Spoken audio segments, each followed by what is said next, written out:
Madame, Monsieur, bonsoir et merci d'être sur Télé Africa dans le cadre de ce rendez-vous 20h45, le grand rendez-vous, donc votre nouveau programme dédié donc à ce qui fait l'actualité au Gabon depuis le 30 août 2023, date qui nous rappelle évidemment le coup de libération mené par le Comité pour la transition et la restauration des institutions avec à sa tête le président de la transition, le chef de l'État Brice Clotaire Oligui Nguema. Dans quelques semaines, on va donc célébrer l'an 1 de l'arrivée à la tête du Gabon du CTRI. Durant 12 mois, le Comité pour la transition et la restauration des institutions a donc imprimé sa marque pour remettre le Gabon en ordre de marche. Lundi dernier, nous avons lancé le numéro 1 de ce nouveau programme. Nous avons abondamment parlé dans ce premier numéro du référendum qui sera organisé dans quelques semaines au Gabon.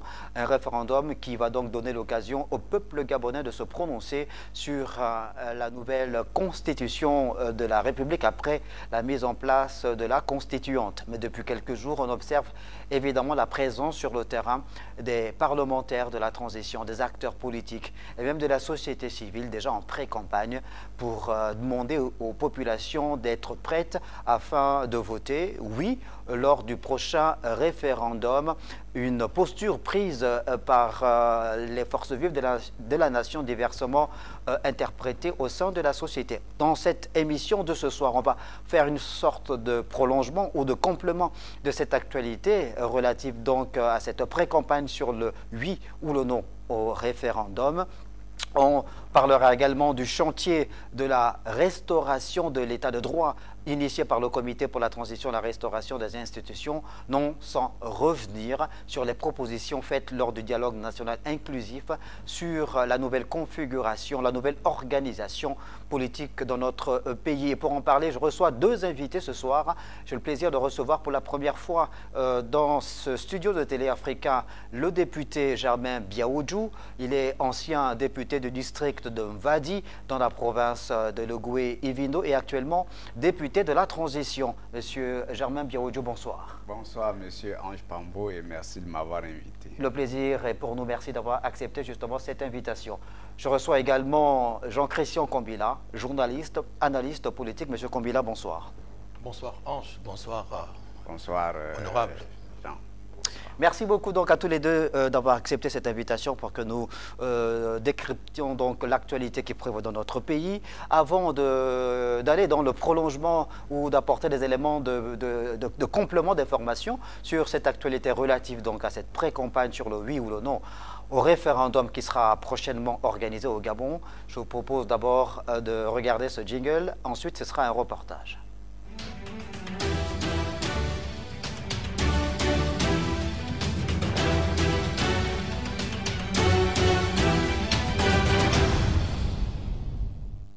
Voilà, avant de vous faire voir ce reportage qui porte la signature des jeunes Ekoga, notre correspondant dans la province du Wollentem, vous rappelez évidemment que comme lundi dernier, vous aurez l'opportunité de pouvoir participer à cette émission parce qu'on est dans le cadre d'une émission interactive où nous donnons la possibilité aux populations gabonaises de pouvoir participer à l'émission et poser leurs questions aux deux invités qui sont présents ce soir sur le plateau. Vous pourriez, pour ce qui est des messages WhatsApp, donc des vidéos sur WhatsApp et des audios, nous envoyer donc vos audios ou vos messages WhatsApp vidéo en 1 minute maximum sur le numéro 060 39 11 56. Et pour ce qui est des appels classiques, vous pourriez nous joindre en appelant au numéro 076 31 67 02. Tout à l'heure, vous aurez évidemment les numéros qui seront mis à l'antenne lorsque le moment sera venu. Avant d'aller dans le vif du sujet, ce qui concerne l'actualité sur le référendum, allons au nord du Gabon, dans la province du Wollentem, plus précisément à Bitam, faire le point sur cette présence sur le terrain des parlementaires de la transition. Faire le point aux populations des 32 textes de loi sur 24 examinés et adoptés, les missions assignées aux deux chambres du Parlement de la transition, les raisons du oui lors du futur référendum au centre de ce marathon. Nous avons en vue de la constituante. Et nous devons adopter la constitution et cette constitution sera soumise, comme nous le savons tous, c'est une décision qui a été prise de longue date. Elle sera soumise à un référendum et nous avons donc expliqué aux populations les principales orientations de cette constitution qui se fera sur la base de celle de 1991. Également sur la base des 38 000 contributions faites par des Gabonais et qui ont été soumises au dialogue national qui s'est tenu à Libreville pendant un mois. Donc nous savons déjà le contenu de cette constitution, même si nous ne l'avons pas encore sous les yeux, c'est-à-dire sous forme d'articles de loi, mais nous savons déjà ce que contiendra cette constitution, qui est une constitution faite, conçue par les Gabonais. Dans la commune de Bitam, tout comme en milieu rural, les populations ont rassuré voter en faveur d'un nouveau Gabon.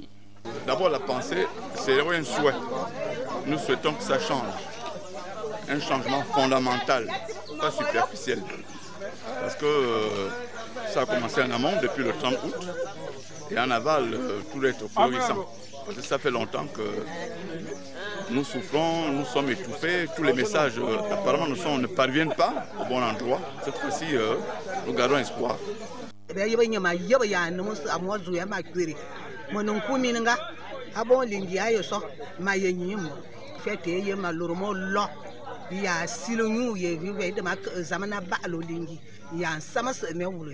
Les grands chantiers et autres réformes sociales engagées par le CTRI au profit des populations figuraient en bonne place tout au long de cette campagne de sensibilisation.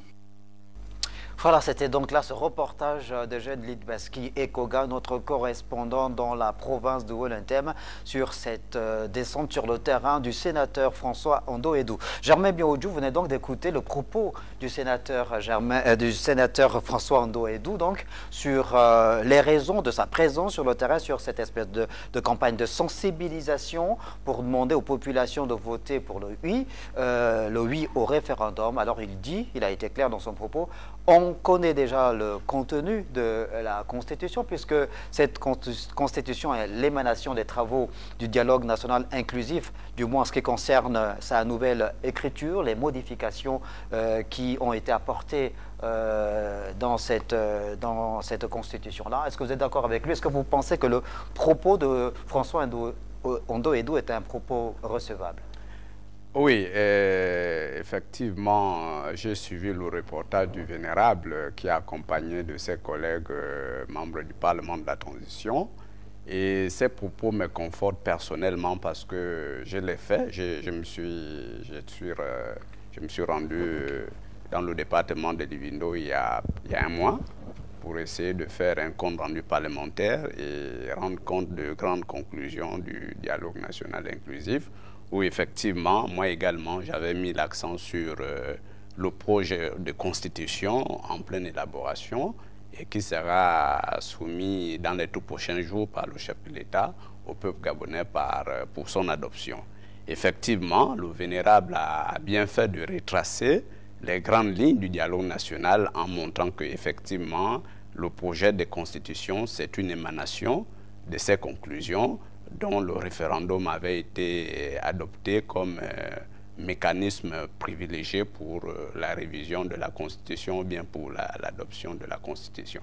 Donc pour tous ceux qui ont été au dialogue, le dialogue qui s'est fait sur la base des recommandations des Gabonais eux-mêmes, 38 000 recommandations, ce n'est pas rien, avec 600 participants. Donc on peut avec à tous égards affirmer qu'effectivement, les grands principes de la Constitution à venir sont connus de la majorité des Gabonais. Même si nous n'avons pas encore sous nos yeux le texte de lui-même et le rapport du dialogue national en dit un peu plus sur les grandes lignes de ce que devait être la Constitution à venir. Donc, de mon point de vue, on peut en débattre, on peut informer les Gabonais, on peut sensibiliser les populations dans la perspective de les préparer à ce que la Constitution soit votée dans sa plus large majorité par l'OI. Jean-Christian Kombila, alors on sait évidemment qu'il y a eu ces contributions citoyennes, plus de 38 000. Au final, au terme du dialogue national inclusif, ça a été 1000 contributions contenues dans le rapport final remis notamment au président de la République, Brice Clotaire Oligui Nguema. Le dialogue national, ça a été un dialogue qui reposait sur la nécessité de la restauration des institutions, mais également de la nouvelle organisation politique. Mais est-ce que cela suffit à penser qu'il suffit simplement de dire qu'on a été au dialogue national inclusif, qu'il y a eu ces recommandations-là pour pouvoir demander aux gens, aux populations de voter oui ou non au référendum, alors qu'on n'a même pas le contenu définitif final de la loi fondamentale modifiée? Il y a beaucoup à dire d'emblée sur cette question.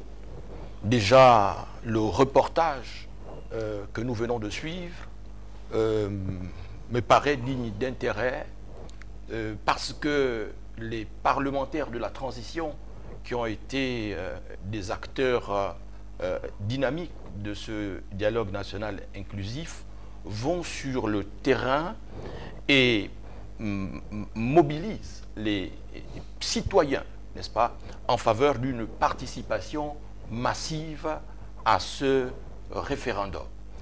Cela m'amène à dire que la participation la plus large possible sera l'un des enjeux politiques, n'est-ce pas, de ce référendum, et au-delà de la qualité du vote ou du résultat du vote, le succès, n'est-ce pas, de cette initiative référendaire voulue par le président de la République, président de la transition, chef de l'État, le général Brice Clotaire Oligui Nguema, sera justement cette participation, n'est-ce pas, la masse de participants, n'est-ce pas, donnera là une idée du succès de cette initiative référendaire. Maintenant, il y a aussi à dire que la Constitution à venir sera au cœur, n'est-ce pas, de la question principale qui sera posée à ce référendum aux citoyens. Mais pour comprendre le bien fondé de cette question et même de la mobilisation voulue par les partisans du oui à ce référendum, il faut mettre en relation la dynamique de changement en cours dans notre pays depuis le 30 août avec justement le projet de constitution qui va être soumis au vote des Gabonais.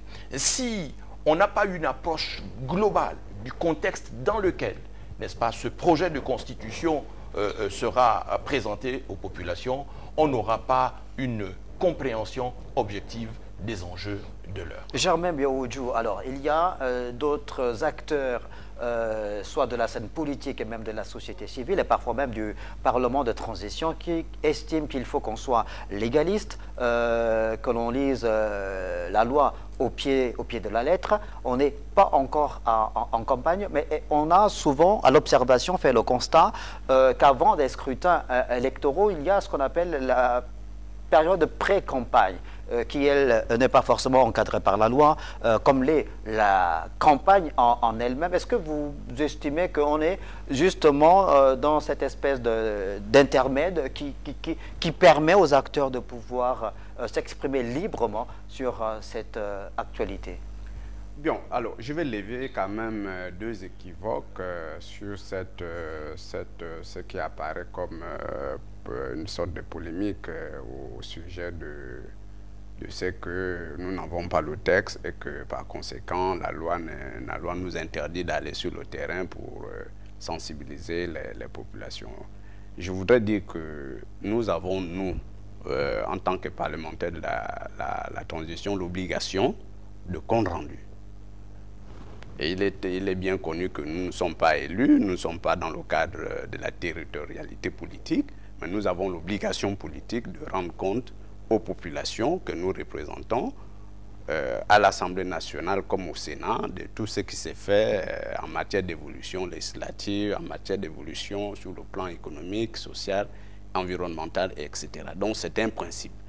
Et il y a d'autre part ce que vous venez de soulever, le fait qu'il y a le moment de la campagne, mais avant la campagne, il y a quand même une sorte de préparation de population qui rentre dans les mœurs politiques traditionnelles, qui rentre dans les pratiques politiques habituelles, et qui fait que bon, les acteurs politiques vont toujours vers le peuple pour dire bon, à une telle période, préparez-vous parce que nous allons venir vous solliciter sur tel problème, tel sujet de société. Et donc, je ne trouve pas ça comme, comme une sorte d'anti-légaliste, encore que la transition est régie par deux textes majeurs, donc la charte de la transition qui n'interdit pas aux acteurs de faire leurs interventions politiques, et puis la constitution de 1991 qui ne l'interdit pas non plus. Donc ceux-là qui pensent que c'est l'illégalité, qu'ils apportent la preuve de cette illégalité, pour moi, ce sont des pratiques politiques normales, ce sont des pratiques coutumières qu'on a l'habitude d'utiliser pour préparer les élections politiques, parce que le référendum est une élection politique. Donc il faut expliquer aux Gabonais les enjeux, les tenants et les aboutissants. Le moment venu, nous allons rentrer dans le texte pour donner les grandes articulations de ce texte, parce que nous allons leur présenter le texte. On va distribuer le texte aux autorités locales, aux représentants des populations, à l'administration pour que tout le monde s'en imprègne. Donc je trouve que c'est une pratique politique normale et qui ne viole pas la loi gabonaise. Jean-Christian Combina, alors on observe également qu'il y a comme une forme de décalage entre le discours de ceux qui estiment qu'on est peut-être en train de mettre la charrue avant les bœufs par rapport justement à cette présence sur le terrain de ceux qui appellent à voter oui ou non, au regard de la mobilisation justement des populations. Parce que dans tous les reportages qui sont diffusés à la télévision, on voit bien que les Gabonais sont favorables au regard justement de ces sensibilisations, ces appels à voter le oui. Les chefs de quartier, les auxiliaires de commandement sur l'ensemble du territoire qui échangent régulièrement avec les parlementaires ou les acteurs de la société civile. Ces populations-là disent être réceptives et disent être prêtes à voter oui. Comment expliquer justement ce décalage qu'il y a entre le discours de ceux qui disent qu'on est peut-être en train de danser plus vite que la musique, et les Gabonais eux-mêmes qui dans leur majorité semblent déjà dire oui? La restauration des institutions, c'est aussi la restauration des valeurs républicaines. Et l'une des équations politiques qui s'est posée au régime déchu dans un passé récent, et ça a été la crise de confiance entre les élites politiques et le peuple. La crise de confiance entre le peuple et les institutions de l'État. Et le comité pour la transition et la restauration des institutions arrivé au pouvoir le 30 août 2023 s'est attelé d'abord, n'est-ce pas, à réconcilier les Gabonais entre eux. On a donc dans la démarche du comité pour la transition et la restauration des institutions une volonté de réinventer l'unité de la nation.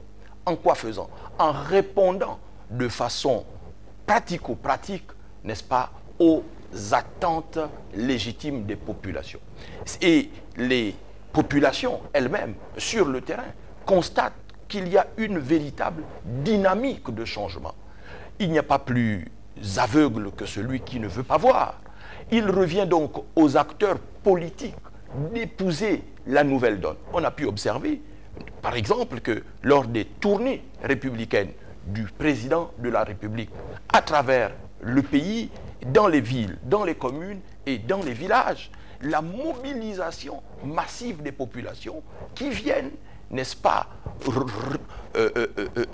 se fédérer autour de l'institution présidentielle, autour du chef de l'État, autour du comité pour la restauration et le comité pour la transition et la restauration des institutions. Donc, il n'y a pas de participation monnayée des populations par l'OCTRI. Les populations viennent spontanément parce qu'elles-mêmes, n'est-ce pas, épousent cette dynamique de renouveau, cette dynamique de changement, cette dynamique de reconstruction de notre pays à travers, n'est-ce pas, la reconnexion des réseaux de communication, justement, des routes et des infrastructures.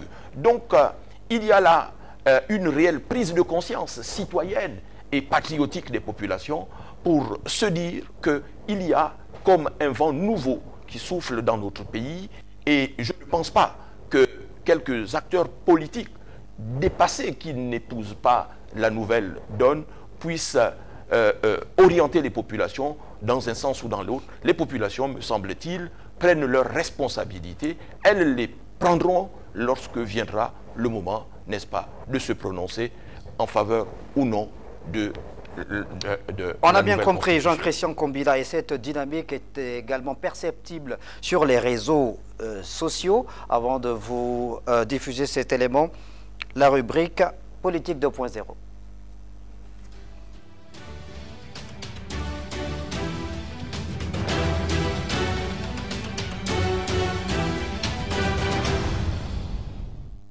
Politique 2.0, évidemment, c'est le débat parfois âpre sur les réseaux sociaux entre les acteurs politiques, les parlementaires, les populations, les citoyens lambda, évidemment, qui ont choisi ce champ-là pour pouvoir donner leur point de vue, de pouvoir s'exprimer. On va vous proposer de regarder un document fait sur la base de l'intelligence artificielle qui est un peu le prolongement du propos de Jean-Christian Kombila. Ensuite, on revient derrière.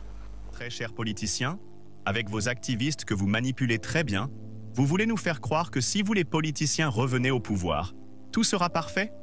Mais franchement, arrêtez vos conneries. Les militaires aux commandes ont sauvé le pays du chaos. En seulement 10 mois, ils ont mis le pays en chantier plus que les 14 dernières années des politiciens au pouvoir. Et pas seulement à Libreville. Toutes les provinces ont des projets de développement en cours de réalisation. Des écoles, des usines, des universités, des hôpitaux, des casernes de pompiers. Oui, des casernes de pompiers dans tout le Gabon. En 50 ans, on n'a jamais vu ça. Les nouvelles routes créées, les ruelles bitumées, des nouveaux bateaux, une nouvelle compagnie aérienne, la baisse des prix du gaz, du carburant, l'embellissement de la ville, la création des postes frontières dignes d'un vrai pays, un pays qui se respecte. Les concours ont repris, les recrutements à la fonction publique ont redémarré. Rappelons que depuis le 20 août 2018, les recrutements à la fonction publique avaient été gelés par un arrêté. Et bien qu'étant devenu caduc dès 2021, cet arrêté n'avait pas été levé par les autorités de l'époque. Chose faite désormais. La liste est tellement longue qu'on penserait que les militaires sont là depuis déjà 4 ans. Non, ça fait seulement 10 mois que le CTRI est au pouvoir. Et puis, soyons honnêtes, la dernière fois qu'un politicien a réussi quelque chose, c'était quand il nous a convaincus qu'il y avait le corona au Gabon et qu'il fallait nous laisser confiner. En dehors de ça, que des fausses promesses électorales. Oui, ils nous ont convaincus aussi qu'il y avait une communauté LGBT au Gabon, ils ont dépénalisé l'homosexualité. Alors, désolé, mais nous, on est avec les militaires. Ils ont peut-être leurs défauts, mais au moins ils ne nous promettent pas des choses qu'ils ne réaliseront pas. Les militaires ne feront pas de promesses à la fin de la transition, mais ils feront un bilan. Et ce bilan sera positif. Alors, politicien, si tu veux être crédible, tais-toi quand tu parles. Voilà, c'est donc un document qui est viral sur les réseaux sociaux et qui semble résumer, Germain Biaoudjou, la situation que nous vivons au Gabon. Comment vous réagissez justement après avoir regardé ces documents qui mettent le marqueur sur les réalisations faites par le comité de transition pour la restauration des institutions en bientôt 12 mois, donc 1 an à la tête du Gabon. Les personnages qu'on a vus dans le document sont censés représenter des hommes politiques, comme pour dire qu'il y a un hiatus, un décalage entre ce que les acteurs politiques pensent et est-ce que la population, elle, vit au quotidien en rapport avec ces réalisations en une année du CTRI? Merci. La question est centrale et le reportage en dit long. Très honnêtement, en toute humilité, c'est un bilan mi-parcours qui retrace toutes les grandes réalisations du CTRI et surtout le dynamisme politique impulsé par son Excellence le général de brigade Brice Clotaire Oligui Nguema, président de la transition, président de la République, chef de l'État, en 10 mois seulement. Et ces documents montrent effectivement ce que rappelait à juste titre tout à l'heure mon interlocuteur, pour montrer qu'effectivement il y a un décalage réel, il y a même une crise réelle de confiance entre le politique que nous sommes dans la cité, santé, régenter les valeurs, rassurer les populations et les populations elles-mêmes. Et c'est cette crise du sens même, cette crise de confiance qui a amené effectivement les forces de défense et de sécurité à se constituer pour mettre un terme au régime déchu que nous avons vécu en l'an 30. Et lorsque nous regardons le document et rattrapé par le réalisme de réalisations qui se font sur le terrain, effectivement, nul Gabonais ne peut être insensible domaine par domaine. Sur le plan économique, les choses sont là. Il y a une reprise de la souveraineté de l'État gabonais sur les domaines stratégiques de l'économie gabonaise. Nous n'allons pas revenir sur le rachat d'Assala, la reprise des discussions entre l'État et Fortescue sur le projet Belinga et d'autres domaines, d'autres secteurs de souveraineté économique. Sur le plan social, très tôt, le CTRI, le président n'ont pas attendu pour impulser la dynamique qu'il faut. On peut citer entre autres la mise aux normes des écoles, le rappel des bourses, pour ne pas parler des retraités qui aujourd'hui... Donc on a compris que c'est un bilan qui est non exhaustif, évidemment. Voilà, mais qui reflète la réalité de ce qui s'est fait en 10 mois, ce que les politiciens que nous sommes, y compris moi, n'avons pas fait en 50 ans de gestion du pays. Alors, le bilan, évidemment, on aura le temps de le faire. Et d'ailleurs, on a commencé à le faire en ce qui concerne la gouvernance du CTRI à la tête du Gabon depuis le 30 août 2023 à travers ce chantier initié dans le cadre de la restauration des institutions dans notre pays. Et cette réalité sur le terrain vécue par les populations au regard de la responsabilité de Brice Clotaire Oligui Nguema, le chef de l'État, le gouvernement de transition pour améliorer le vécu quotidien des populations. Et dans ce chantier de restauration, il y a évidemment, on a dit la restauration des institutions. Dans la restauration des institutions, il y a également le chantier de la restauration de l'état de droit au Gabon. Est-ce que l'état de droit au Gabon, ces dernières années, a également été chahuté, a connu évidemment certaines transgressions, peut-être annonçant à nos téléspectateurs que là on est en train d'ouvrir le second tiroir de notre émission et peut-être donner quelques éléments qui peuvent nous permettre d'avoir une idée précise sur l'état de droit, évidemment, avant d'entrer dans le débat même. L'état de droit, nous dit le droit constitutionnel, s'inspire de la volonté d'encadrer le rôle de l'État afin de limiter sa puissance et de lutter contre l'arbitraire. La limitation du pouvoir à laquelle aspire l'état de droit s'obtient par un effacement de l'État, par la liberté d'exercice des activités sociales selon la règle du non-interventionnisme étatique. Cette règle trouve dans la notion de droits de l'homme et dans le concept de démocratie, deux autres modes de limitation du pouvoir de l'État. Jean-Christian Combila, est-ce que depuis le 30 août 2023, vous avez vu des signaux qui montrent qu'au Gabon, le chantier de la restauration de l'état de droit a été lancé. Oui, le chantier de la restauration de l'état de droit a été lancé. Il a été lancé dès l'avènement au pouvoir du CTRI avec cette volonté politique affichée de laisser la justice faire son travail. On a vu dans notre pays des justiciables qui, dans un passé récent, étaient au-dessus des lois de la République comparaître devant le parquet de la République. On a vu les opérateurs économiques qui sont sur le terrain aujourd'hui en train de connecter nos villes, en train de connecter nos quartiers, en train de connecter, n'est-ce pas, les villes, les territoires à l'ensemble de la nation, se remettre au travail alors qu'ils avaient perçu des milliards pour pouvoir faire le travail pour lequel l'État a consenti des financements.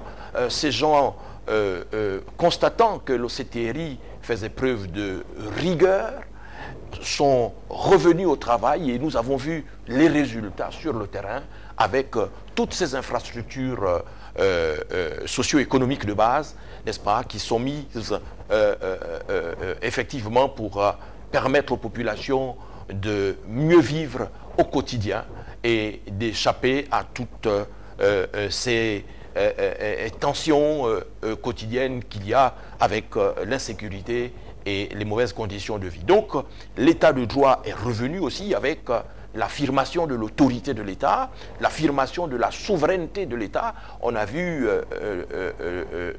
l'État faire prévaloir son droit de préemption pour ce qui est du rachat d'Assala, une première dans l'histoire de notre pays. On sait que les négociations avaient commencé sous le régime déchu et que les autorités du régime déchu n'accordaient pas d'importance, n'est-ce pas, au rachat de cette société qui risquait finalement d'être rachetée par une multinationale occidentale. Donc, le Comité pour la transition et la restauration des institutions a fait donc prévaloir là la souveraineté nationale et c'est ainsi que Assala Énergie est devenue Assala Gabon. Donc, il y a des signaux édifiants qui, pour nous, les journalistes et observateurs de la vie politique de notre pays depuis près de 30 années, n'est-ce pas, notons avec beaucoup d'encouragement qu'il y a là une véritable volonté politique, n'est-ce pas, de remettre l'État debout. On a vu la crédibilité de notre pays avec les partenaires financiers multilatéraux, n'est-ce pas, se reconstruire. Notre pays a pu redevenir solvable, n'est-ce pas, en payant sa dette extérieure et en relançant l'activité des entreprises en interne. Donc, tout ça, n'est-ce pas, constitue des signaux positifs de ce que nous sommes redevenus dans un état de droit. Et là aussi, ce qu'il faut noter in fine, c'est que l'état de droit sous-entend aussi que la puissance publique elle-même, n'est-ce pas, est soumise à l'autorité de la loi. Donc, il n'y a pas de gabégie dans notre pays, il n'y a pas un régime qui enfreint les lois et il n'y a pas, surtout, n'est-ce pas, les tenants du pouvoir qui mènent une vie ostentatoire pour narguer les populations. Germain Biaoudjou, évidemment, le signal fort en termes de restauration de l'état de droit au Gabon, ça a été la première opération de lutte contre les malversations financières, la délinquance financière initiée par le comité de transition pour la restauration des institutions, le CTRI, avec la restation, on l'avait dit et on le redit encore, de l'épouse de l'ancien chef de l'État, du fils de l'ancien chef de l'État, des proches collaborateurs de l'ancien chef de l'État et de son époux. C'était un signal fort pour montrer que dorénavant, tout Gabonais était justiciable, évidemment, et que la loi, comme on le dit, dura lex sed lex, mais que la loi est dure, mais c'est la loi, et que désormais, évidemment, la loi devrait se sévir dans toute sa rigueur. Oui, effectivement, on peut le dire ainsi parce que dès son accession à la magistrature suprême, le président de la République la main du président de la République n'a pas tremblé pour imposer une hygiène financière nécessaire pour repositionner le pays dans sa capacité à autofinancer le développement national. Effectivement, nous tous assisté à ces arrestations nécessaires qui ont fait couler beaucoup d'encre de salive, et c'était nécessaire pour que ces arrestations fassent école. Et vous avez vu récemment où d'autres mesures ont été prises par le chef de l'État et le gouvernement pour mettre hors d'état de nuire certains compatriotes qui se comportaient, qui avaient des écarts à la loi, notamment dans la gestion des missions qui leur ont été confiées, surtout dans des postes stratégiques qui touchent les finances publiques. Donc cet élan d'assainissement des finances publiques a été profitable pour notre pays en 10 mois. Nous voyons, comme le disait tout à l'heure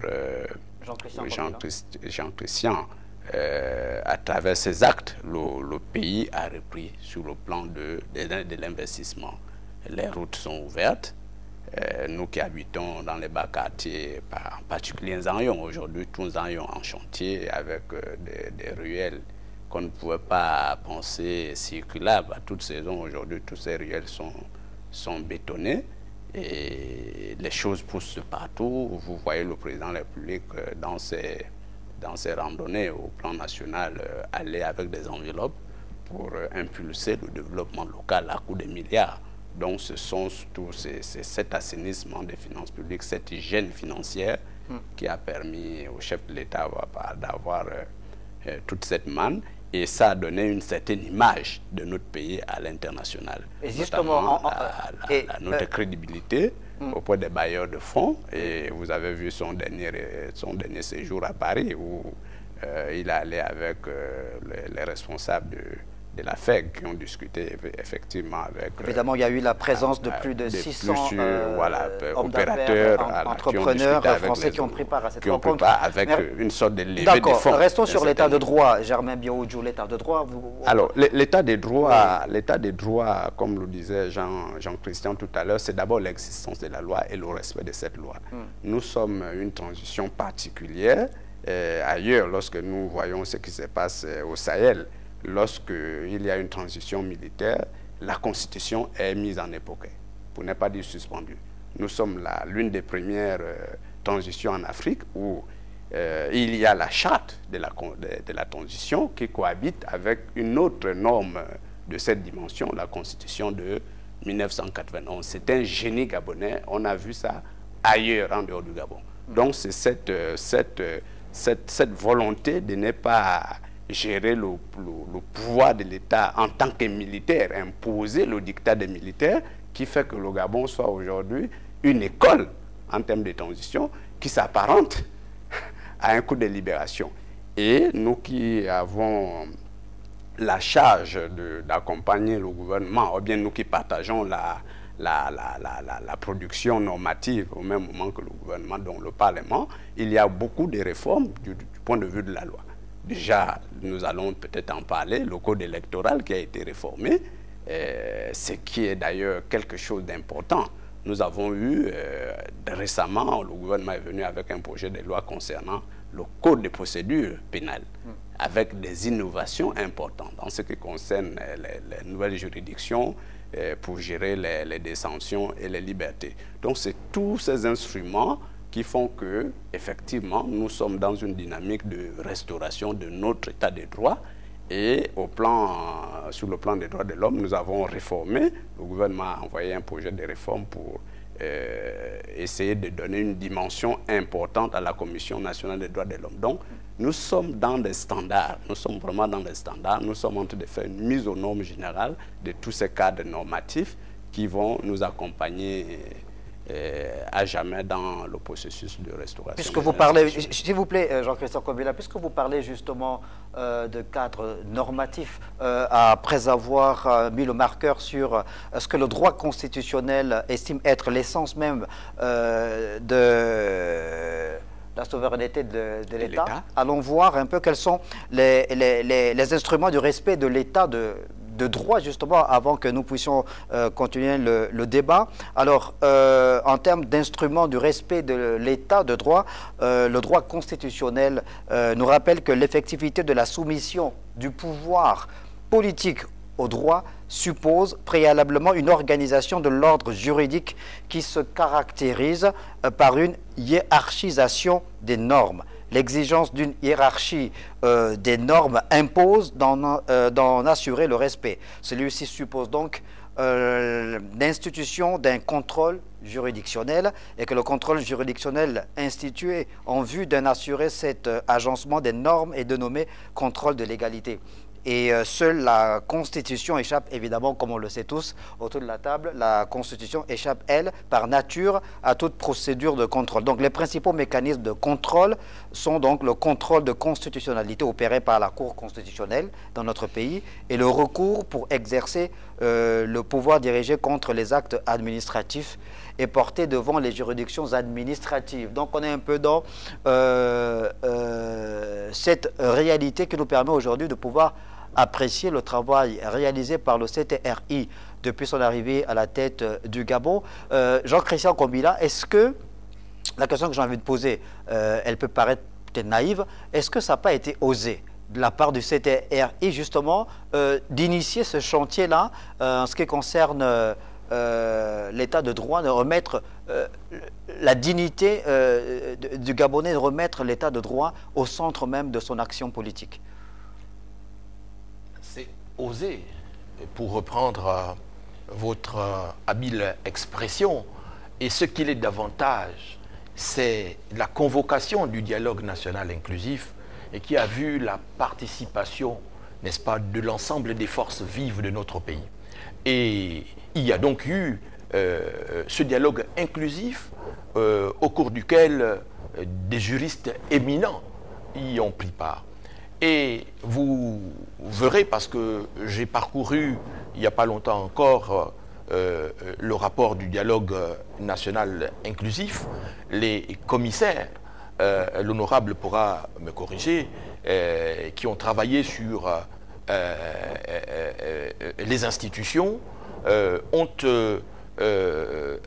clairement recommandé, n'est-ce pas, que la Cour constitutionnelle, n'est-ce pas, revienne effectivement dans son fonctionnement quotidien, n'est-ce pas, à ses missions régaliennes. Et parmi ces missions régaliennes-là, il y a justement le contrôle de la constitutionnalité des lois. Et donc, le mouvement est lancé et le satisfecit des participants au dialogue national inclusif serait acquis totalement lorsque la constituante qui sera mise en place très prochainement va transformer en loi, n'est-ce pas, les propositions du dialogue national inclusif, ces propositions qui justement font de la Cour constitutionnelle la plus haute juridiction de l'État.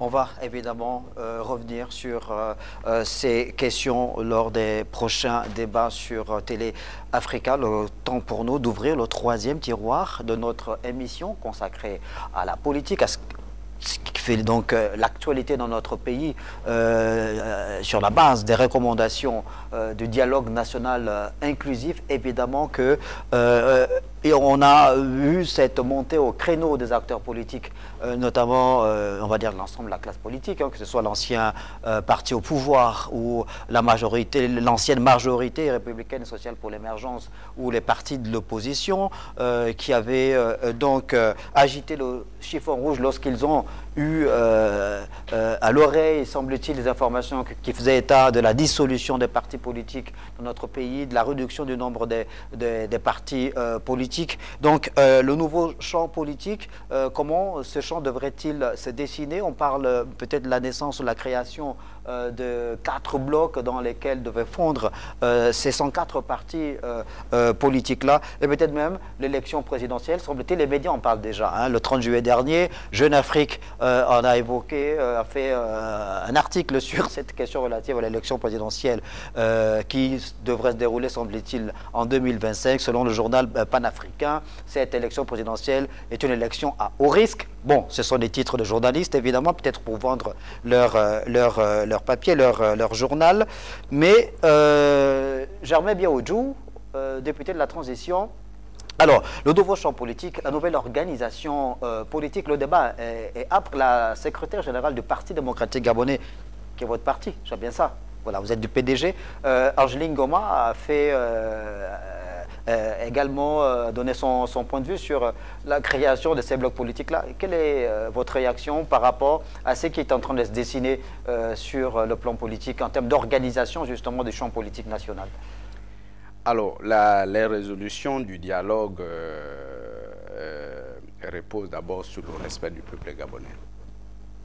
C'est d'abord ça le principe. Parce que la politique, c'est pour répondre au souverain. Le premier souverain, le souverain originel, c'est le peuple. Le souverain principal, c'est le peuple. Le peuple, lors du dialogue national, s'est exprimé pour la réduction du nombre de partis politiques sur la base d'un constat. Le constat amer fait état de l'existence de 104 partis politiques pour un pays à faible démographie. Et l'autre constat qui accompagne ce constat amer, c'est que ces partis politiques ne concourent pas au suffrage universel, donc ne vont pas à la conquête du pouvoir, pour gérer le pouvoir, pour jouer le jeu de la démocratie.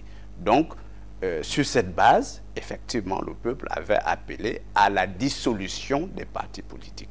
La dissolution des partis politiques. Et les participants du dialogue, mus par une sagesse, par une clairvoyance politique, parce que nous sommes un pays qui respecte les droits de l'homme, nous sommes un pays qui parti démocratique, parti à certains instruments internationaux relatifs à la démocratie et aux droits de l'homme. Les participants ont proposé à la plénière qu'il a adoptée de passer de la dissolution à la suspension des partis politiques, qui est un moyen terme, parce que effectivement, pour ne pas être taxé par la communauté internationale et même la communauté nationale, d'être un pays devenu totalitaire. Donc voilà le contexte.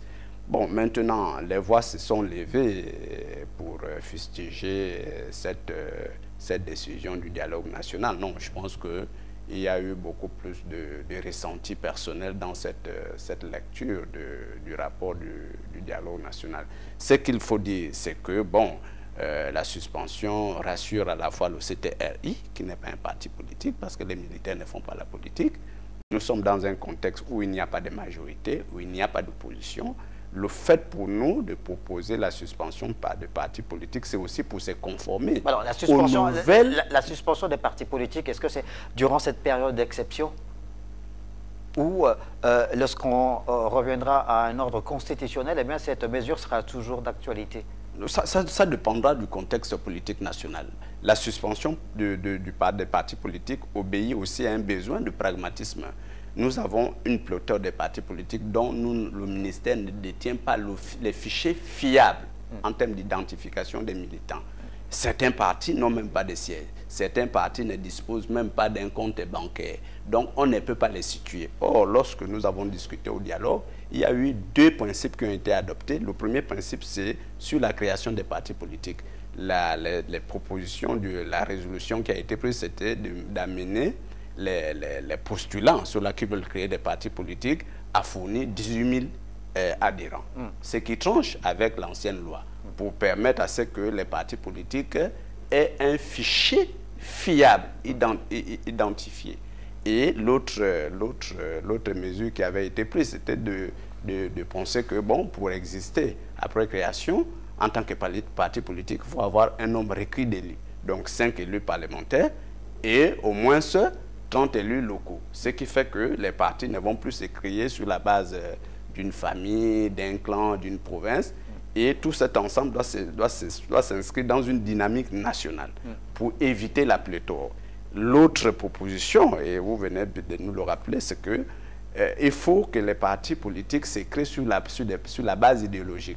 Nous avons regardé tous les partis politiques, en dehors de quelques-uns, bon, on a du mal à identifier leur idéologie. Est-ce que ce sont des partis qui prennent pour le libéralisme, pour le socialisme, comme ça se passe un peu dans les grandes démocraties? C'est pour ça que les participants au dialogue ont proposé de créer 4 grands blocs qui peut, selon les affinités des uns des autres, regrouper les partis politiques. Donc, voilà le contexte. Jean-Christian Combina, alors cet article paru dans Jeune Afrique met en relief certains propos qui peuvent être interprétés évidemment selon que Jeune Afrique estime que ces modifications, si elles sont actées, serait peut-être en toile de fond une occasion donnée pour éliminer des adversaires politiques à participer lors de ces prochaines joutes électorales. Écoutez, la question telle que vous me la posez, je vais essayer d'y répondre en tant que journaliste, et donc en tant que confrère, n'est-ce pas, de Jeune Afrique. Et quand je le dis, j'assume pleinement mon statut de journaliste professionnel. Nous avons dans notre déontologie, et je ne vous l'apprends pas, M. Pambo, ce souci de ne pas critiquer les confrères. Mais dans ma vie antérieure, oui, autant j'accepte ce principe, mais en tant que patriote, je peux me permettre, là aussi, n'est-ce pas, de porter quelques critiques à la stratégie éditoriale de ce journal panafricain qui nous a tous fait rêver et qui est un journal respectable. Il se trouve que nous connaissons les entrées qu'avait Jeune Afrique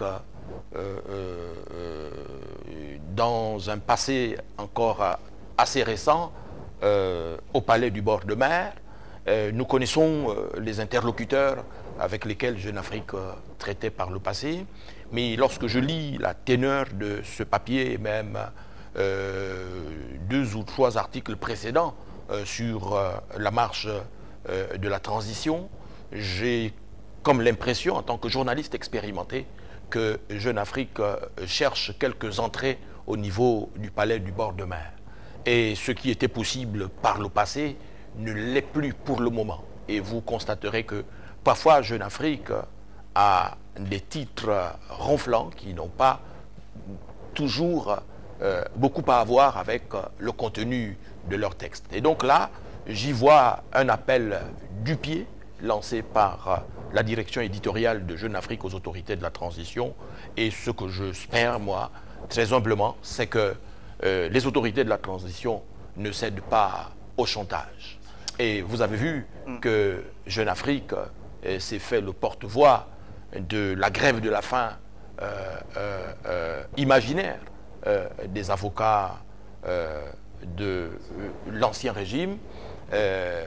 On a bien compris que là aussi, Jeune Afrique était en train d'agiter le chiffon rouge pour tenter de faire croire à la communauté internationale que notre pays, où les autorités de la transition étaient en train de faire vivre un calvaire aux dirigeants et dignitaires de l'ancien régime, ce qui, dans les faits, s'est avéré totalement faux. Et donc, Jeune Afrique, de mon point de vue, doit avoir l'humilité, n'est-ce pas, et la sagesse de revoir sa copie en ce qui concerne la marche de la transition qui, de l'avis unanime, est très positive. De toutes les façons, nous n'avons pas l'intention d'avoir des aptitudes nécessaires qui nous permettent de lire dans une boule de cristal ou dans le noir café en ce qui concerne donc le contenu final de cette constitution qui sera soumise à la sanction du vote des populations gabonaises lors du référendum qui sera prochainement organisé dans notre pays. Vous annoncez, chers téléspectateurs, vous nous regardez aux 4 coins du monde, que vous avez dès maintenant l'opportunité de pouvoir participer à l'émission, poser des questions à nos 2 invités, mais avant, le jingle.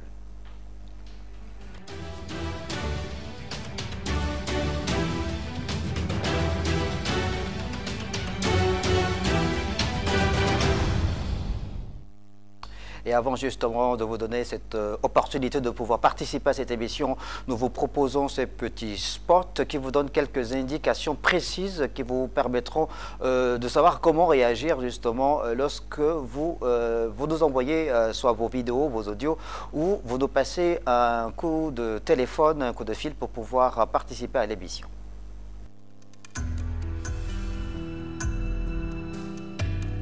Chers téléspectateurs, bonsoir. Pour participer en direct à l'émission 20h45, Le Grand Rendez-vous, Télé Africa met à votre disposition deux numéros de téléphone. Le numéro WhatsApp 060 39 11 56 sert uniquement à envoyer des vidéos et des audios de maximum 1 minute. Et le 076 31 67 02 est uniquement destiné aux appels classiques. Notez bien, avant de lancer l'appel, éloignez-vous de votre poste téléviseur. Et une fois mis en direct avec le plateau, présentez-vous sans plus attendre et posez immédiatement votre question. Télé Africa vous remercie pour votre bonne compréhension. C'était donc là les explications pratiques de Massi Oyono de la rédaction de Télé Africa. On poursuit donc ce débat en attendant évidemment qu'il y ait des réactions au téléphone de la part de des téléspectateurs. Germain Biaoudjou, donc il y a ce débat qui est très animé sur le terrain, du moins en ce qui concerne les appareils politiques.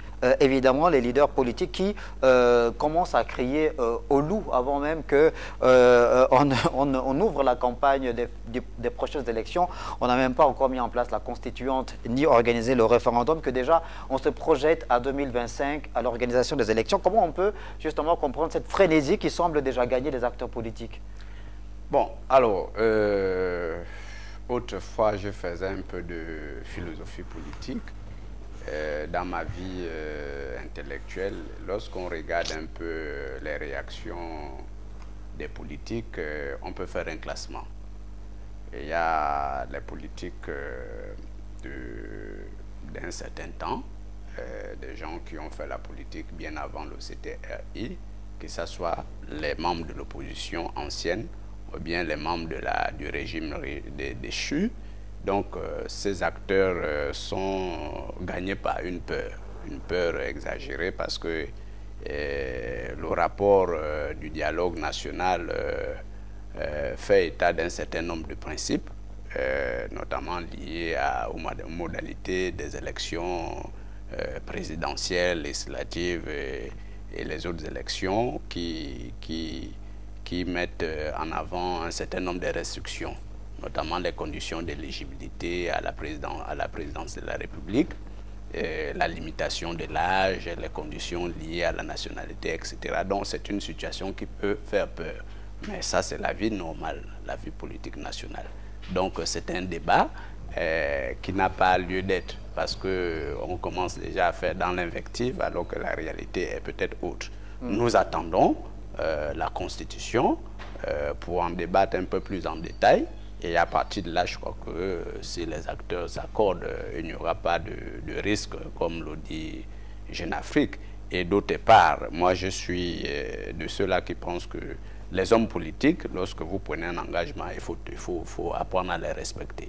La charte de notre transition est claire. Il y a certaines personnalités qui sont, de par l'occupation de postes dans les institutions, qui sont d'emblée exclus de la course à la présidence, parce que c'est ce qui fait un peu, c'est ce qui inquiète certains, mais c'est des engagements qui ont été pris. Personne n'a obligé X d'appartenir au gouvernement, d'appartenir à l'Assemblée nationale, d'être au Sénat et dans les autres institutions. Là aussi, c'est un débat qu'il faut assainir et dire aux Gabonais ce qui est réel, quel est le réel sentiment.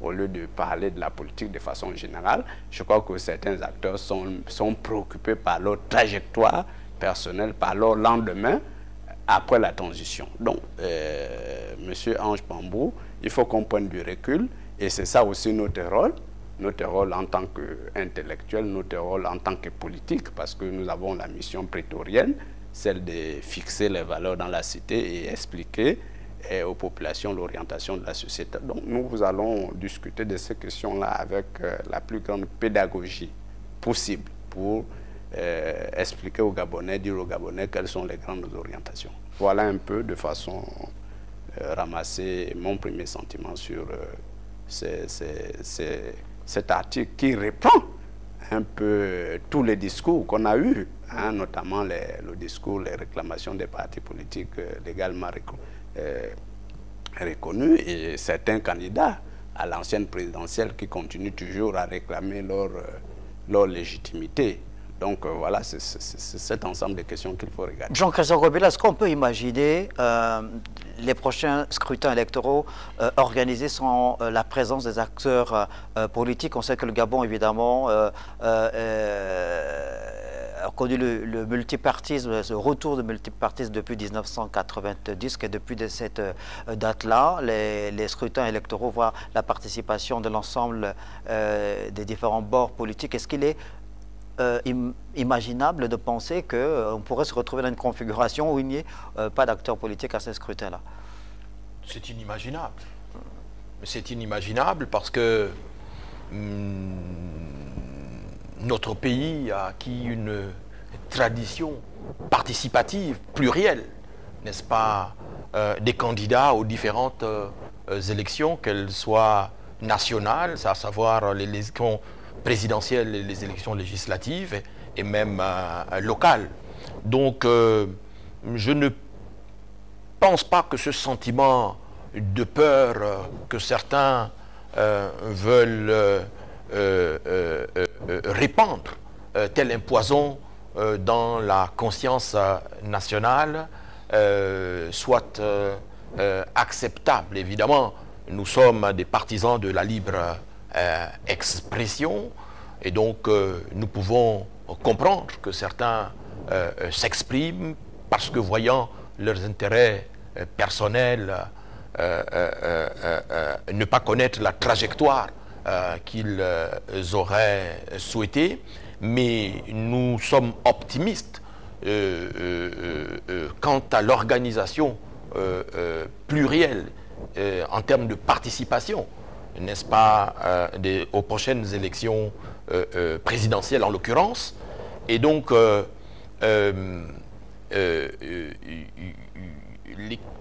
comme le disait l'honorable à l'instant, la charte est claire. Ce ne sont pas tous les Gabonais jouissant de leurs droits civiques et politiques qui sont exclus à toute participation aux élections. Ce sont ceux qui ont accepté, n'est-ce pas, de travailler sous l'autorité du Comité pour la transition et la restauration des institutions en occupant des positions à la fois avantageuses socialement et politiquement et même privilégiées, n'est-ce pas, qui sont sous le coup du respect de la parole donnée, du respect de l'engagement. Et donc, mis à part ça, tous les autres candidats potentiels, on en voit d'ailleurs qui s'expriment à foison sur les réseaux sociaux, dans la presse nationale et même internationale, n'est-ce pas, sont tout à fait aptes à concourir à ce scrutin et nous serons attentifs justement aux déclarations des différentes candidatures et nous apprécierons et nous pensons que notre pays respectera cette tradition républicaine, cette tradition démocratique de candidature ouverte à ces différentes consultations électorales. Germain Biaoudjou, on a parlé tout à l'heure justement des blocs, de ces fameux blocs dans lesquels les partis politiques aujourd'hui au Gabon sont appelés à fondre. Est-ce que, au constat qui a été fait depuis 2016, avec notamment la naissance des plateformes autour de certains candidats, ça s'est davantage vu et vérifié lors de l'élection présidentielle de 2023, cette multiplication des des plateformes. Il y a encore 2 jours, je crois, l'Alliance pour la Renaissance nationale, l'ARENA de feu Richard Moulomba Mombo, a acté par la voix de son nouveau président son entrée dans une plateforme politique, Vision 2025, je crois, d'Hervé Patrick Opianga. Est-ce que 2025, justement, ce sera cette espèce d'affrontement sur le terrain politique des blocs, plutôt que des partis politiques pris de façon isolée? Bon, l'affrontement des blocs dénote de la vitalité de notre démocratie. Il faut peut-être renchérir les propos de Jean Chrétien pour dire que l'élection présidentielle à venir va se faire toujours en respectant la tradition démocratique et plurielle. Et donc, j'ose espérer que les blocs vont davantage se constituer, même si les partis politiques sont suspendus. Ce que nous souhaitons, c'est que ces blocs nous proposent des lignes idéologiques claires en termes de projets de société pour que les Gabonais apprécient en toute âme et conscience. Vous allez revenir tout à l'heure sur votre propos, évidemment. On a un téléspectateur qui a réagi et qui nous a envoyé un audio. On va l'écouter, ensuite réagir derrière. Bien, je m'appelle Yabambutsu et je vous suis depuis la dernière émission. Bon, je pense que les Gabonais sont très reconnaissants, n'est-ce pas, de l'action que le CTRI a menée le 30 août de l'année dernière.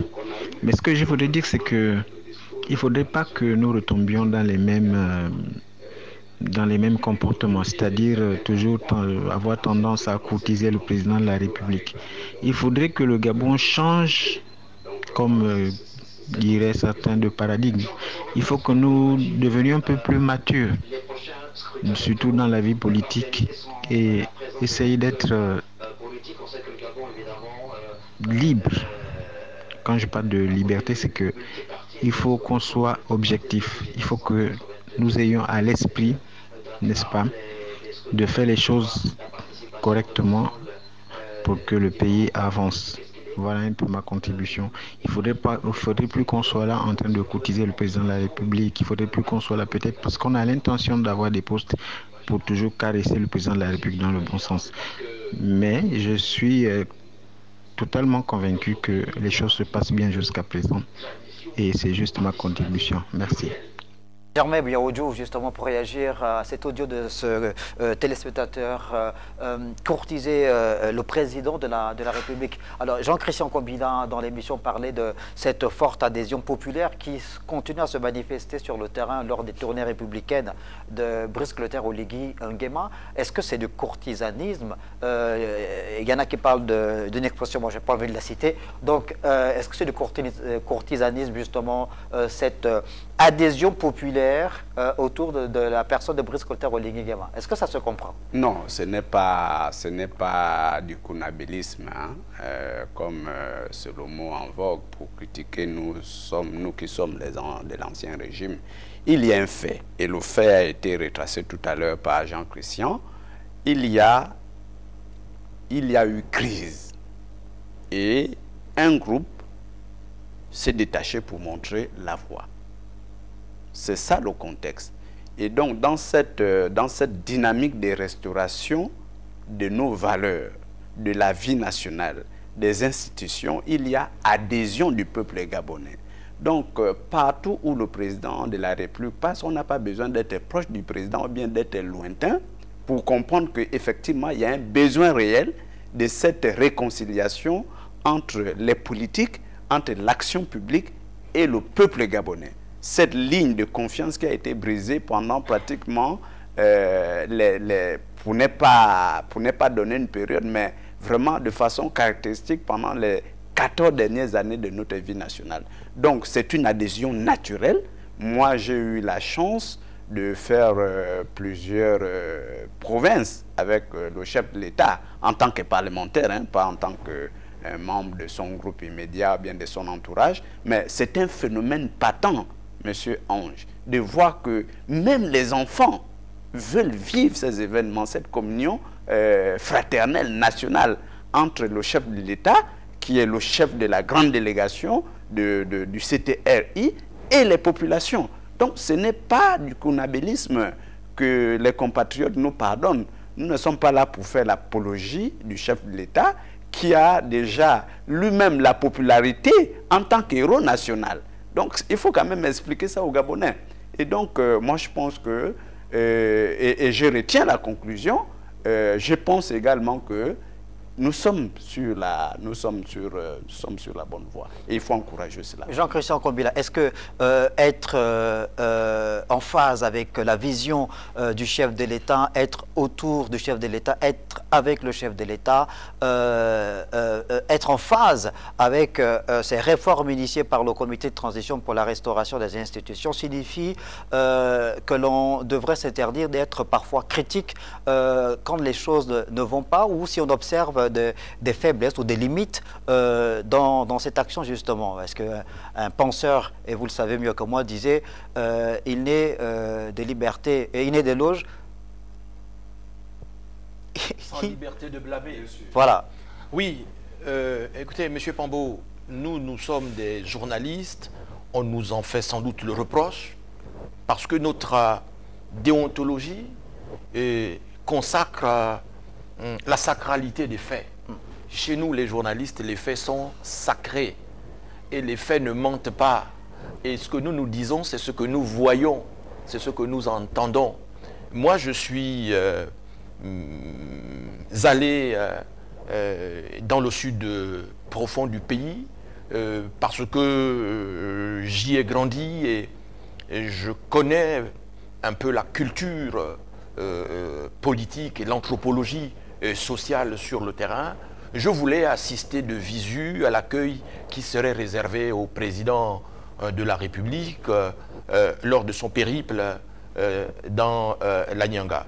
J'ai été frappé par la mobilisation massive des populations. Mais au-delà des populations, ce qui m'a frappé, c'était aussi de voir cette mobilisation des gardiens de nos traditions et de nos rites. Et j'ai assisté de visu à des cérémonies consacrant le chef de l'État comme un héros national. Et j'ai échangé avec quelques détenteurs de cette autorité traditionnelle et j'ai pu comprendre la profondeur des actes qui ont été posés et l'unité, n'est-ce pas, qui s'est créée entre ces détenteurs de l'autorité traditionnelle et le président de la République, au-delà l'institution présidentielle. Mais il y a un fondement à cela, c'est que le président de la République, il faut le dire, a restauré l'institution présidentielle dans notre pays. Elle était vacillante. C'est ce qui a expliqué tout le désordre organisé que l'on a vu à travers un pseudo-leadership qu'avait la Young Team, et la Légion étrangère et autres. Et donc, il y a là comme une sorte de restauration spirituelle de l'institution. Que ce soit dans la Nyanga, que ce soit dans le Haut-Ogooué, on a vu et les cérémonies de Bouiti et les cérémonies de Ndjobi, n'est-ce pas, vivifier, n'est-ce pas, la source du pouvoir, finalement. Et donc ça ne peut pas passer inaperçu.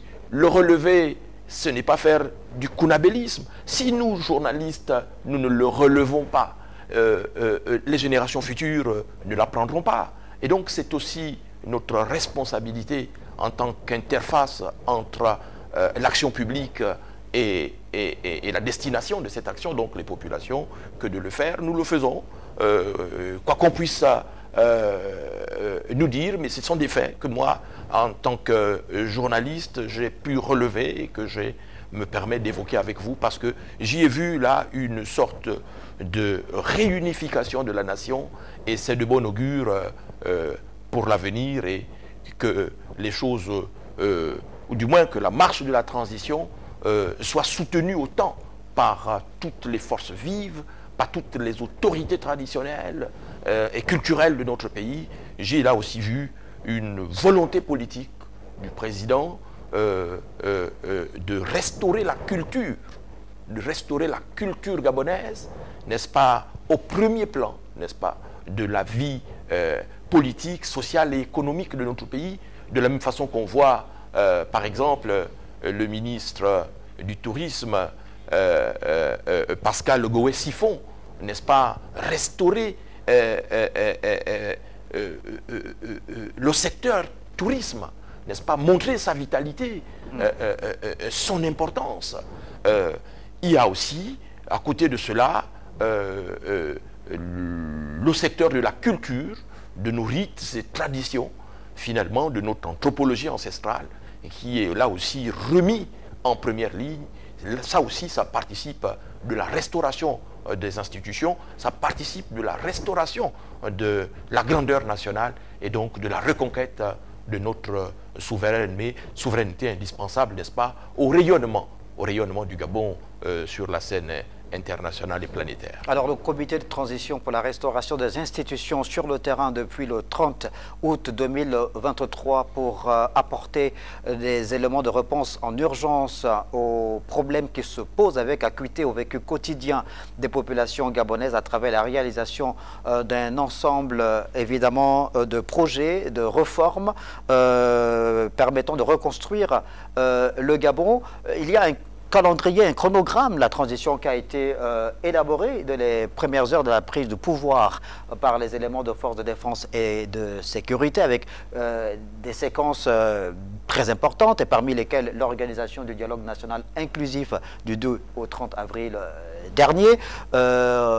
Ensuite, il y a eu la mise en place d'un comité de suivi et d'un comité constitutionnel qui a travaillé sur...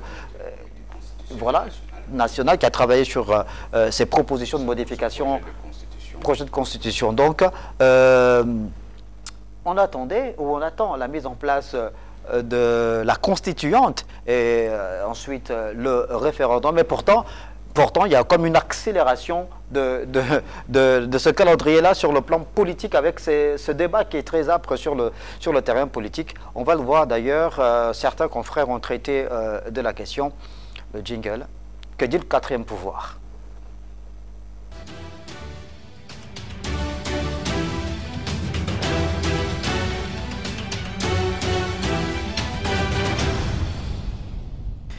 Voilà, que dit le quatrième pouvoir? Le quatrième pouvoir, évidemment, c'est la presse, les médias, sur l'actualité politique qui prévaut dans notre pays. Vous allez le voir à l'antenne, évidemment, puisqu'on a fait un peu le tour pour essayer de voir ce que disent les journalistes, notamment le journal en ligne Gabon Review, qui est revenu sur cet article de Jeune Afrique au titre évocateur, Gabon 2025, une élection présidentielle sous haute tension. Germain Birodjou, j'ai envie de vous écouter un peu sur ce titre-là. Le journaliste expérimenté que Jean-Christian Kombila a donné des explications tout à l'heure. Alors vous, en tant qu'acteur politique, en tant que député, quand vous lisez un tel titre, comment ça résonne dans votre cerveau?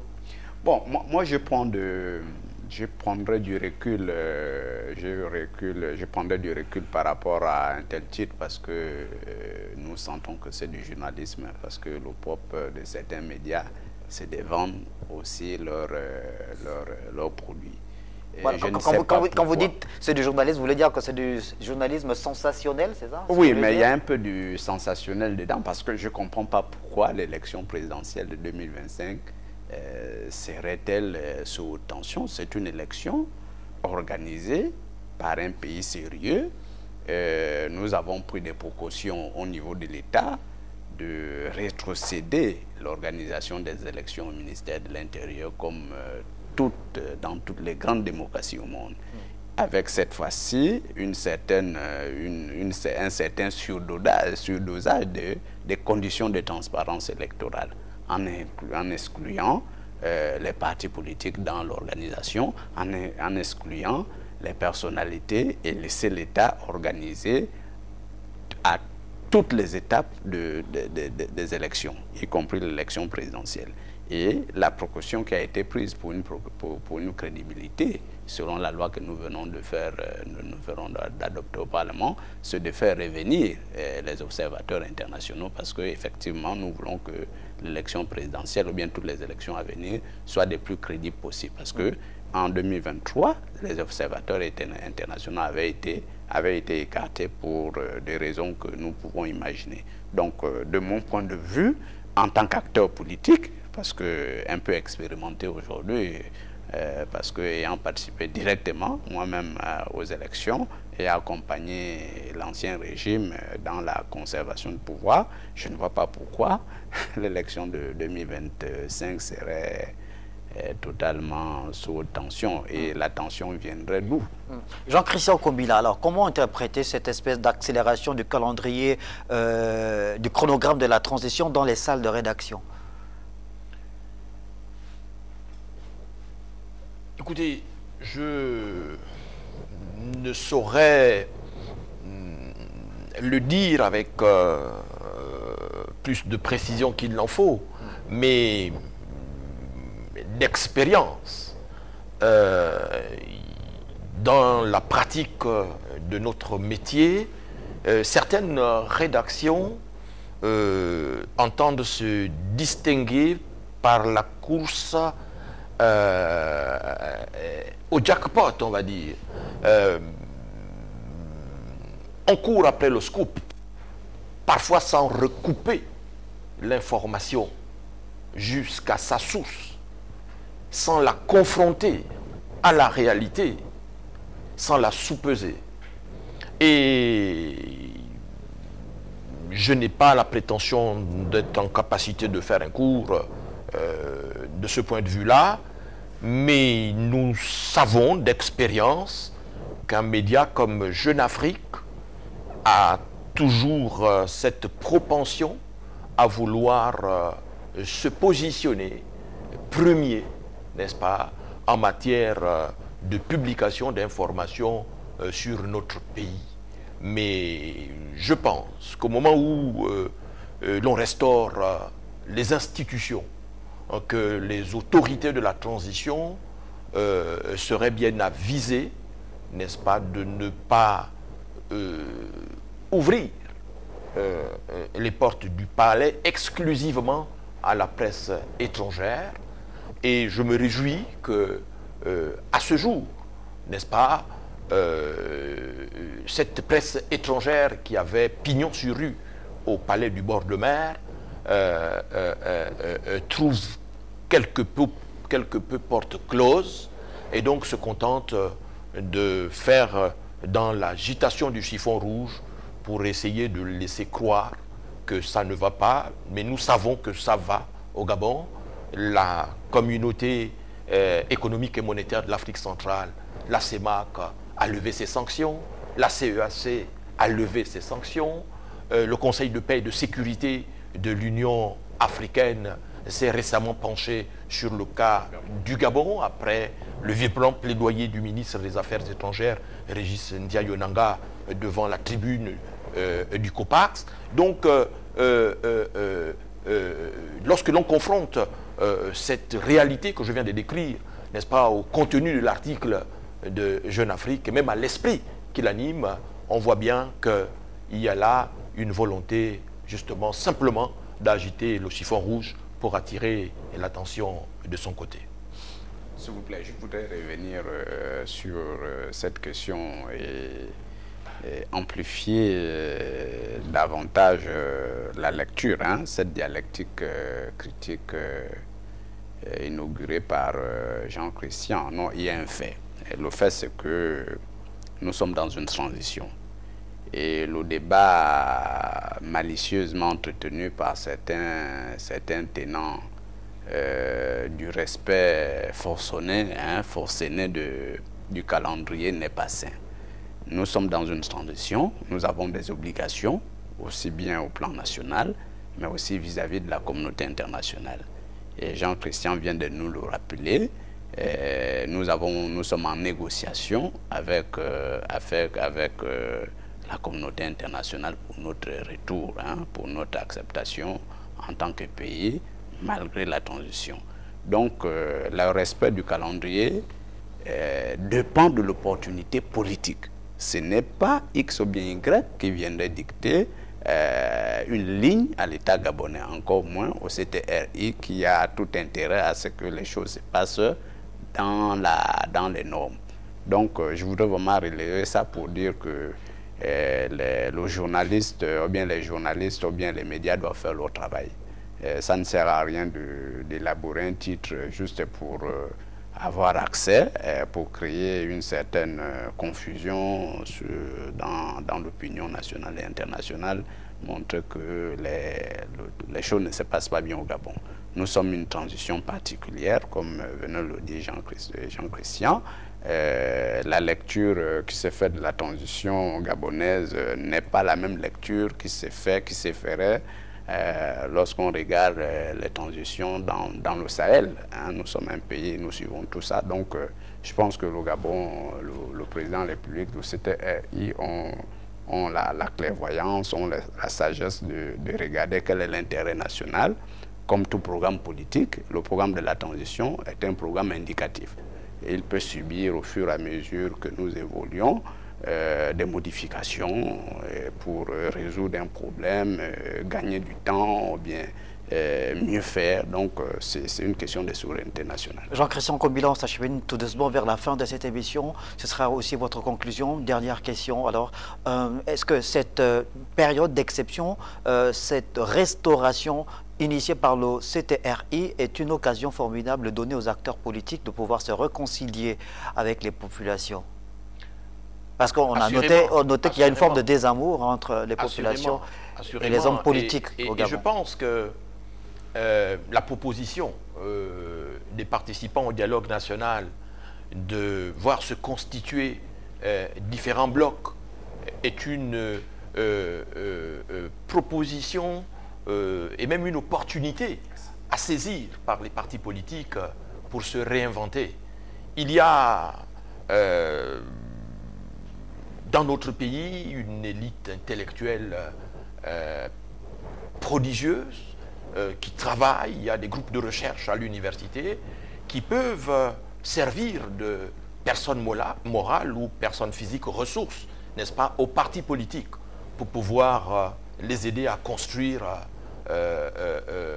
chacun une idéologie forte en phase avec les aspirations légitimes des populations et représentative finalement de la pensée profonde et authentique de nos populations.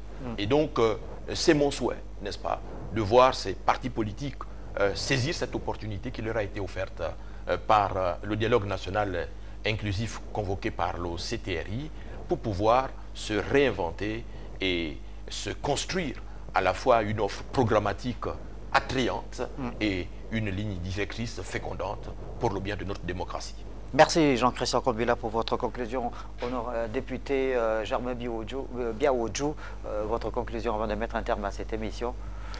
Alors, j'adhère à la conclusion de Jean-Christian pour dire que nous devions saisir cette opportunité qui nous est donnée par la transition pour nous réinventer la vie nationale au plan politique avec la création des partis politiques sur la base idéologique qui doivent rentrer dans des blocs pour éviter la pléthore des partis politiques qu'on a connus, réinventer notre vie économique, reprendre notre souveraineté économique sur les domaines stratégiques et donner un minimum de bien-être aux Gabonais. Et je pense que nous sommes sur la bonne voie.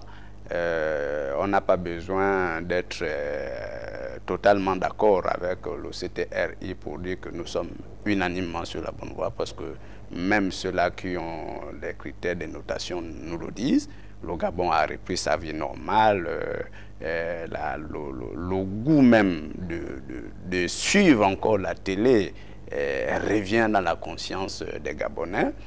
Ce que nous pouvons déplorer, parce que les Gabonais demandent qu'on relève quelques manquements, c'est la faiblesse de la communication gouvernementale. Il faut que le gouvernement communique assez sur les actions réalisées lors de cette période.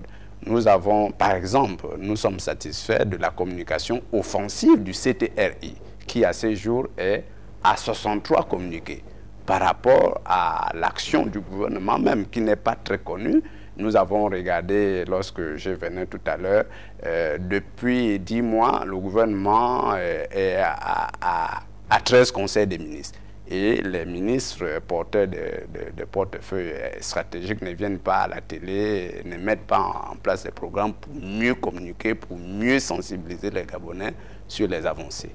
Merci voilà. Germain Biaoudjou, député de la transition, d'être passé sur cette émission, sur le plateau de cette émission. Merci également à vous, Jean-Christian Combila. Ainsi se referme ce programme 20h45, le grand rendez-vous. On se donne rendez-vous pour le vendredi prochain à la même heure à 20h45 en direct sur les antennes de Télé Africa pour une suite des programmes sur votre chaîne.